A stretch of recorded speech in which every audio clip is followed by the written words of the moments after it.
I'm Pamela J. Pearsall, your Yavapai County Assessor. These videos have been produced for you, the property owner, to help you understand the property tax system so you can better know us and what we do. These videos are broken down into an easy to understand format, and we hope you enjoy them. Splitting the check. What do your property taxes pay for?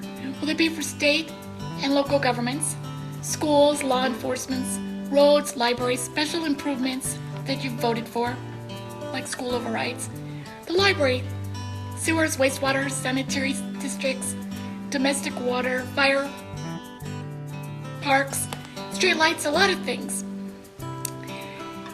Property taxes are really complicated and a lot of people want to know, how does it work? So the easiest way I've found to describe how it works is to explain a little example town. In our town, there's a $1,000 budget. There's only 4 homes and they're all exactly the same. Same views, same topography, same features, everything's identical. And the assessor says each house is worth $100,000. Well, because we need to raise $1,000, each home would pay $250. No more, just what it took to run the budget. Now the next year, the markets went through the roof, and each house has stayed exactly the same, but now they're appraised at $200,000. Does their tax bills double? No. We still only have a budget of $1,000, and each house would only have to pay $250 each. It's never that simple. So let's say things changed, and in this town, one house was only worth $150,000, while another house had a pool and it's worth $250,000, and then the two in the middle are worth $200,000 each. Their property taxes still only need to raise the $1,000 budget. So the house that's $250,000 would have a tax bill of $312.50. The two that $200,000 value would be $250 each, and the one that was worth $150,000 would have a bill of $187.50. And if you added all those 4 bills together, we raised the $1,000 budget. It's based on what the values of the houses are, is how we've distributed the budget.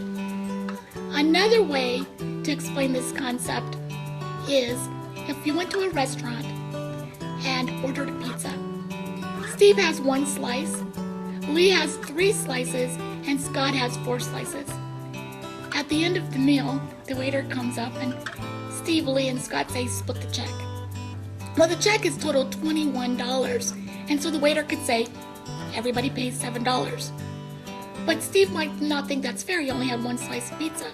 And Scott was he had 4 slices. Shouldn't Scott pay more than Steve? So they might ask the waiter, would you please split the check according to what we ate?